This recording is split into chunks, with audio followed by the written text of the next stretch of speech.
The boy sits at the edge of his bed, scrolling through his phone at 3 a.m. Another rejection, another failure, another reminder that he's not the man he thought he'd become. He feels it in his chest, that hollow ache of knowing you're capable of more, yet somehow always falling short. The world doesn't respect weakness. It never has. And somewhere between childhood dreams and adult disappointments, most men realize a brutal truth. No one is coming to save them. No one is going to hand them power. They either seize it or spend their lives begging for scraps.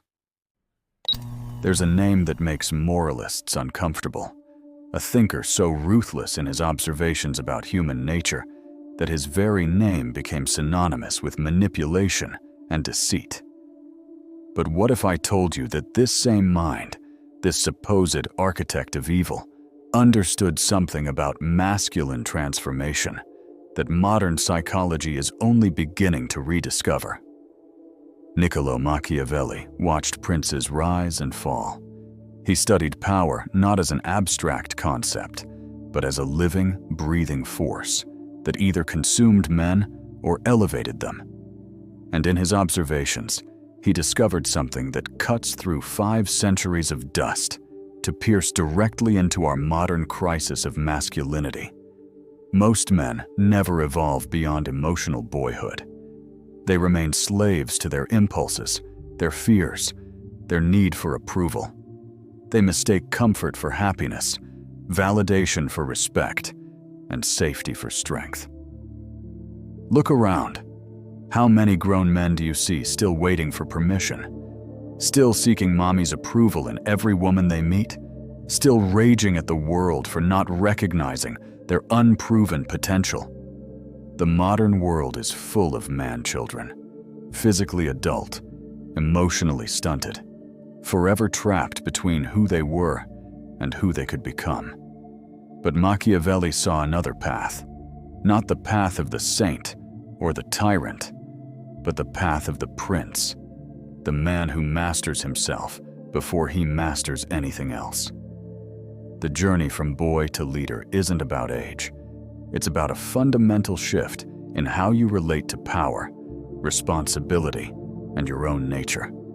And that journey begins with accepting truths most men spend their whole lives avoiding. Machiavelli wrote The Prince after watching the Medici family lose Florence, regain it through blood, and transform a republic into their personal chessboard. He saw men of noble birth crumble under pressure, while bastards and outcasts seized thrones. The lesson was clear. Leadership isn't inherited. It's taken. And it's taken by those willing to see human nature without the comfortable lies. Everyone sees what you appear to be, he wrote. Few experience what you really are. This wasn't cynicism. This was recognition of a fundamental split in human existence, between the mask we wear and the force that wears it. The boy believes his mask is his identity. He performs confidence while drowning in insecurity. He plays at strength while his foundations crack. He demands respect while commanding none. Why? Because he's never done the one thing that separates boys from men. He's never taken full ownership of his shadow. Think about the last time you failed at something important. Did you blame circumstances? Other people? Bad luck? That's the boy's response, forever the victim of forces beyond his control. The leader sees the same failure and asks a different question. What power did I give away? Because here's what Machiavelli understood that modern men forget. Every moment you blame something outside yourself, you hand over your sovereignty. You become a subject in your own life rather than its prince. The man-child lives in perpetual reaction. Someone disrespects him, he lashes out. Someone rejects him, he crumbles. Someone challenges him, he retreats into fantasy or fury. He's a puppet dancing to strings held by everyone but himself. His emotions own him. His desires control him. His fears define him. And worst of all, he thinks this makes him authentic, as if being a slave to every passing feeling is somehow noble. But Machiavelli knew better. He watched princes who confused kindness with weakness get devoured by those who understood the difference. He saw leaders who couldn't control their anger lose kingdoms in fits of rage.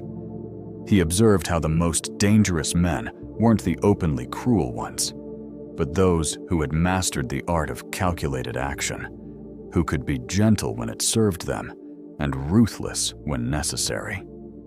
Men are so simple, he observed, and so ready to obey present necessities. The boy reads this as manipulation. The leader recognizes it as understanding, because you cannot lead what you do not understand, and you cannot understand what you refuse to see clearly. The modern man drowns in his own idealism, believing people are better than they are, expecting loyalty without earning it, demanding love without commanding respect. Here's the dark truth Machiavelli forces us to confront.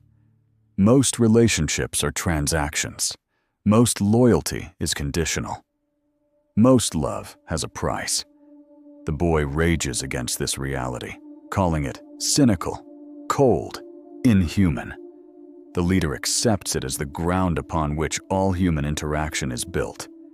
And from that acceptance comes a paradoxical freedom. When you stop expecting people to be saints, you can finally love them as they are. When you stop demanding unconditional anything, you can build something real on the solid ground of mutual benefit. But this transformation, from boy to leader, requires passing through a fire that most men refuse to enter. It means killing the part of you that still believes someone else will fix your life. It means accepting that your mother's love, no matter how pure, cannot protect you from the world's teeth. It means understanding that your father's approval, whether given or withheld, is just another opinion from a flawed man finding his own way through darkness. The boy seeks comfort. The leader seeks growth. The boy avoids conflict. The leader knows that controlled conflict is the furnace in which strength is forged. The boy wants to be liked. The leader would rather be respected. And respect, Machiavelli reminds us, comes not from being harmless, but from being capable of harm and choosing restraint. It is better to be feared than loved, if you cannot be both. Modern men misread this as advocacy for cruelty, but Machiavelli was pointing to something deeper, the recognition that love without respect is pity, and pity is the death of attraction, whether in romance, friendship, or leadership. The man who cannot inspire a healthy fear, fear of his absence, fear of disappointing him, fear of losing his respect, is a man who will be walked over, used up, and discarded. So here's the mirror moment, the truth that cuts through all pretense. You're still that boy. Part of you always will be. Sitting on the edge of your bed, feeling that familiar ache of potential unfulfilled. But the difference between staying a boy and becoming a leader isn't time. It's decision. The decision to stop waiting for someone else to crown you. The decision to accept that power isn't given, it's taken, first from your own weaknesses, then from the chaos of life itself. Machiavelli's prince wasn't born on a throne. He was forged in exile, shaped by betrayal, educated by failure. He learned that virtue without power is impotence, but power without virtue is tyranny. The leader walks the razor's edge between them, knowing that sometimes being good means being dangerous, and sometimes being kind requires being cruel to what would destroy kindness. The transformation begins with a simple recognition. You are responsible for everything in your life. Not at fault, responsible. there's a difference. Fault looks backward, assigning blame. Responsibility looks forward, claiming power. The boy asks, "Why did this happen to me?" The leader asks, "What will I do with this?" 12 minutes. That's all it took to show you the door. But walking through it, that takes a lifetime of daily decisions. Each moment you choose response over reaction, ownership over blame, truth over comfort. You step further from the boy's shadow and closer to the leader's light.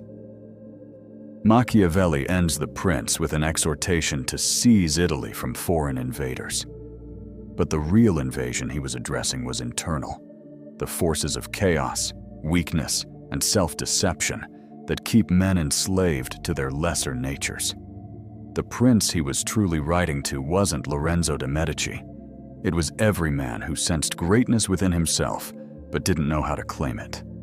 The world doesn't need more boys playing at being men. It needs leaders who have faced their own darkness and emerged not innocent, but integrated.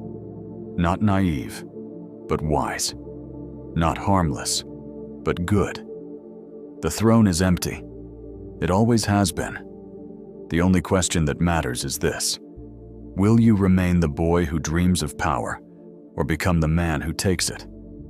The crown was never anyone else's to give. It was always yours to claim.